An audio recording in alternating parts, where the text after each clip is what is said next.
श्री गणेश दत्त गुरुभ्यो नमः. परमपूज्य गुरुदेवांच्या अमृतमयी हितोपदेशातील वारी या विषयावरील मार्गदर्शन. गुरुर्ब्रह्मा गुरुर्विष्णू गुरुर्देवो महेश्वरः गुरु साक्षात परब्रह्म तस्मै श्री गुरवे नमः.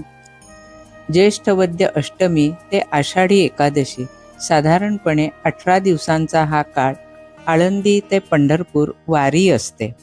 नित्य नियमाने वारकरी ही वारी चालत असतात.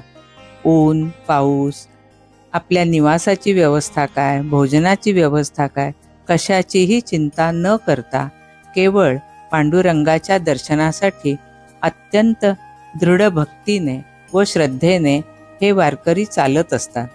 त्यांना कोणीही आमंत्रण दिलेले नसते, कोणीही बोलावलेले नसते, तरी मोठ्या शिस्तीने त्यांचा हा कार्यक्रम पार पडतो.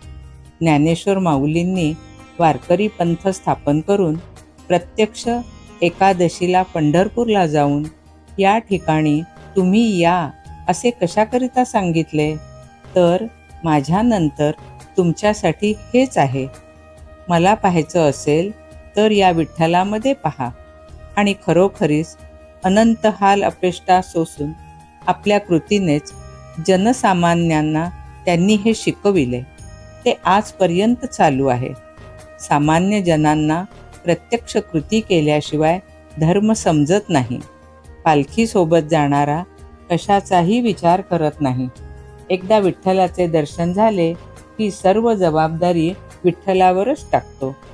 विठ्ठलाशी माऊलीचं नातं जोडतो. त्याच्या नामस्मरणात रंगून जातो. सुरुवातीच्या काळात आत्तासारख्या सुखसोयी नव्हत्या. वारकऱ्यांजवळ काय असायचे तर काठी आणि त्यावर लावलेला ध्वज. रात्रंदिवस पायी चालताना एखाद्या हिंस्त्र श्वापदाने हल्ला केला तर ही काठीच संरक्षण करणार. आणि ध्वज म्हणजे भगवत ध्वज, धर्माचे प्रतीक. एकमेकाला माऊली माऊली असे म्हणत बुक्का लावायचा. पांडुरंगाच्या रंगाशी एकरूप होऊन जायचे. विठ्ठलावरील पूर्ण विश्वासाने व भक्तीने वारी पूर्ण होते. प्रत्यक्ष पांडुरंगाचे दर्शन नाही मिळाले तरी कळसाचे दर्शन घेऊन पुढच्या वर्षी देवा पुन्हा येतो असे सांगून समाधानाने वारकरी परत येतो. जय जय राम कृष्ण हरी, जय जय राम कृष्ण हरी. श्री रामकृष्णार्पणमस्तु. यासाठी संदर्भ ग्रंथ श्री रामकृष्ण उवाच.